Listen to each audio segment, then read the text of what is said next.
যখন আমরা আল্লাহর কাছে ক্ষমা চাই, আমরা তাঁর কাছে হাত উঠিয়ে বলতে পারি, রব্বি ইগফিরলি ওয়া তুব আলাইয়া ইন্নাকা আনতাত তাওয়াবুর রহিম। হে আমার রব, আমাকে মাফ করে দিন এবং আমার তওবা কবুল করুন। নিশ্চয়ই একমাত্র আপনি আত-তাওয়াবুর রহিম। আবু দাউদের হাদিসে বর্ণিত আছে, নবীজি সাল্লাল্লাহু আলাইহি ওয়াসাল্লাম কখনো কখনো এক বসায় এই দোয়াটি 112 পড়েছেন। দোয়াটির শুরুতেই আমরা বলি, রব্বি, হে আমার রব, আমি যত নাফরমানি করে থাকি না কেন, আল্লাহর যত অবাধ্যই হয়ে থাকি না কেন, তবুও তো আল্লাহ আমারই রব। আমি যত বড় গুনাহগারি হয়ে যাই না কেন, আর কেউ তো আমার রব হয়ে যায় না, আর কেউ তো আমার রব হওয়ার ক্ষমতা রাখে না। বরং আমার রব হলেন আল্লাহ, যিনি আমার শত নাফরমানি উপেক্ষা করে প্রতিটি মুহূর্তে আমাকে লালন পালন করে যাচ্ছেন। আমার রব হলেন আর রহমান আর রহিম, পরম করুণাময়, অসীম দয়ার মালিক।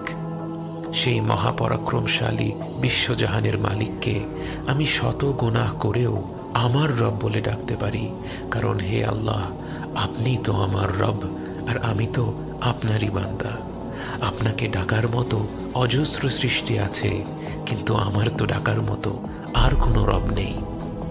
রব্বি রব্বি রব্বি ইগফিরলি, আপনি আমাকে মাফ করে দিন।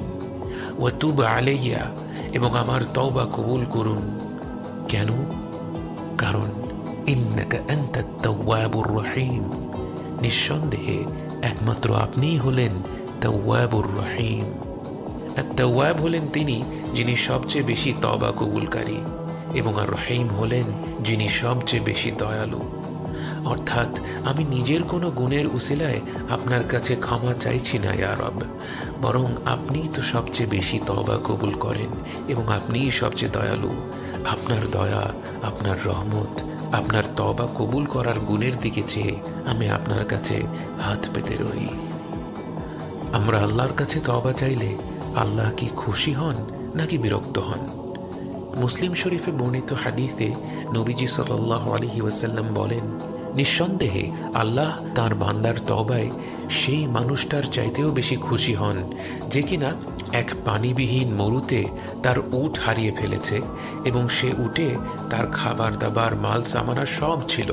সব হারিয়ে তার যখন বেঁচে থাকার আর কোনো আশাই নেই, সে দুঃখে নিস্তেজ হয়ে একটি ছায়ায় শুয়ে থাকে। কিন্তু হঠাৎ সে দেখে তার উট তার ঠিক সামনেই দাঁড়িয়ে আছে। সে তড়িঘড়ি করে উটের লাগাম টেনে ধরে আর অতি উল্লাসে মুখ ফুসকে বলে ফেলে, আল্লাহ, তুমি আমার বান্দা আর আমি তোমার রব। এই পর্যায়ে নবীজি সাল্লাল্লাহু আলাইহি ওয়াসাল্লাম হেসে ফেলেন এবং বলেন, লোকটা অতিরিক্ত আনন্দে এই ভুল কথাটি বলে ফেলে।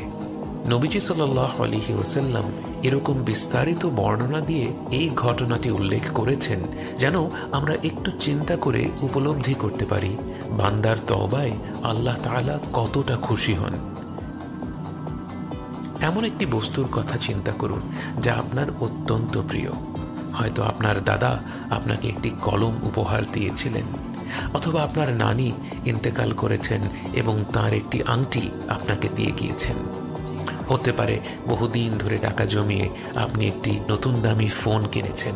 যে বস্তুটাই আপনার কাছে এই মুহূর্তে সবচেয়ে বেশি প্রিয়, সেটাকে এক মুহূর্তের জন্য কল্পনা করুন। এবার কল্পনা করুন একদিন প্রচণ্ড বৃষ্টি হচ্ছে, রাস্তায় হাঁটু পানি। আপনি সেই পথে রিক্সা চড়ে কোনো মতে বাড়ি ফিরছেন, আর অমনি ধপাস করে আপনার প্রিয় বস্তুটি সেই পানিতে পড়ে যায়। আপনি পাগল হয়ে সেই হাঁটু পানির মাঝেই নেমে পড়েন এবং তন্ন তন্ন করে সেই বস্তুটি খুঁজতে থাকেন। যখন সব হাল ছেড়ে দিলেন এবং বিষণ্ণ মনে বাড়ি ফেরার কথা ভাবা আরম্ভ করলেন, তখনই পায়ে কি যেন আটকে গেল। হাতে নিয়ে দেখলেন আপনার সেই প্রিয় বস্তুটি আপনারই হাতে। সেই জিনিসটি ময়লা পানিতে পড়ে একেবারে নোংরা হয়ে গিয়েছে। তখন কি আপনি এ নিয়ে দুঃখ করবেন যে আপনার প্রিয় জিনিসটি নোংরা হয়ে গিয়েছে, নাকি আপনার অন্তর কৃতজ্ঞতায় ভরপুর হয়ে যাবে কারণ আপনি যে জিনিসটা এত বেশি ভালোবাসেন তা আপনার কাছে ফিরে এসেছে? আমরা আল্লাহর কাছে তওবা করার সময় আমাদের গুনাহগুলো নিয়ে বেশি দুশ্চিন্তায় থাকি, অথচ আমাদের অবাধ্যতা আল্লাহকে যতটা অসন্তুষ্ট করে, আমাদের তার কাছে ফিরে আসা তাকে এর চেয়ে অনেক গুণ বেশি সন্তুষ্ট করে। তওবা করার সময় অবশ্যই নিজের গুনাহের জন্য অনুশোচনা বোধ করতে হবে। অনুশোচনা বোধ তওবার একটি মৌলিক শর্ত। তবে এই অনুশোচনা বোধ যদি আমাকে তওবা করা থেকেই বিরত রাখে, তাহলে বুঝতে হবে এটা প্রকৃত অনুশোচনা বোধ নয়, বরং এটা শয়তানের ধোঁকা। ইবনে আতাউল্লাহ আল ইস্কান্দারি রাহিমাহুল্লাহ তার হিকামে উল্লেখ করেন, ইনায়াতুহু ফিকা লা লিশাইইন মিনক, তোমার প্রতি আল্লাহর দরদ তোমার কোনো বিষয়ের সাথে সম্পৃক্ত নয়। ওয়া আইনা কুনতা হিনা ওয়াজহাতুকা ইনায়াতুহু, তুমি কোথায় ছিলে যখন আল্লাহর ভালোবাসা তোমার প্রতি প্রেরিত হয়েছিল? ওয়া কাবালতাকা রিআয়াতুহু, যখন তার আশ্রয় তোমাকে আগলে রেখেছিল। এখানে ইবনে আতাউল্লাহ আমাদের মনে করিয়ে দিচ্ছেন, আল্লাহ তো শুধু আমাদেরকে এক দুটো আমলের বিনিময়ে ভালোবাসেন না, বরং তিনি তো আমাদের ভালোবেসেছেন আমরা ভূমিষ্ঠ হওয়ার আগে থেকেই। যখন আমার অস্তিত্বই ছিল না, তখন তিনি ছিলেন এবং ছিল আমার প্রতি তার খেয়াল, তার রহমত, তার ভালোবাসা। যিনি আমাকে সৃষ্টিই করেছেন জান্নাতে অনন্তকাল বসবাসের জন্য, সেই আমি যখন ভুল করার পর তার কাছে ফিরে আসি, অন্তর খুলে হাত তুলে তার মাগফিরাতের জন্য ভিক্ষা করতে থাকি, তিনি কি আমাকে খালি হাতে ফিরিয়ে দিতে পারেন? রব্বি রব্বি